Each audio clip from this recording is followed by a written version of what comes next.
प्रार्थना गर्नेछौँ। हुन्छ, यो समयमा क्वायर ग्रुपलाई दिन चाहन्छु। हुन्छ, हामी सबैजना ताली बजाउनेछौँ।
साँच्चै नै वनपाखा गुन्जाइदियो है मुक्तिको एउटा गीतले भन्ने कति सुन्दर भजन छ परमेश्वरलाई।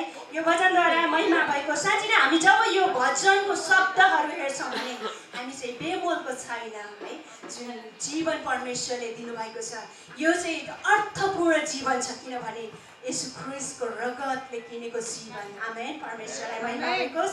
हुन्छ, यो समयमा हामी भजनहरू यतिकै राख्नेछौँ र निरन्तर हामी भजनहरू पनि गाइराख्नेछौँ। र यो समयमा चाहिँ म हजुरहरूको माझमा कार्यक्रमको परिचय राख्न चाहन्छु। आज मिति 2026 जुलाई 26 तारिक आइतबारका दिन हामी छौँ आज एउटा उद्देश्य र दर्शन बोकी 13 जना प्रभुका जनहरूबाट मिलेर स्थापना भएको एउटा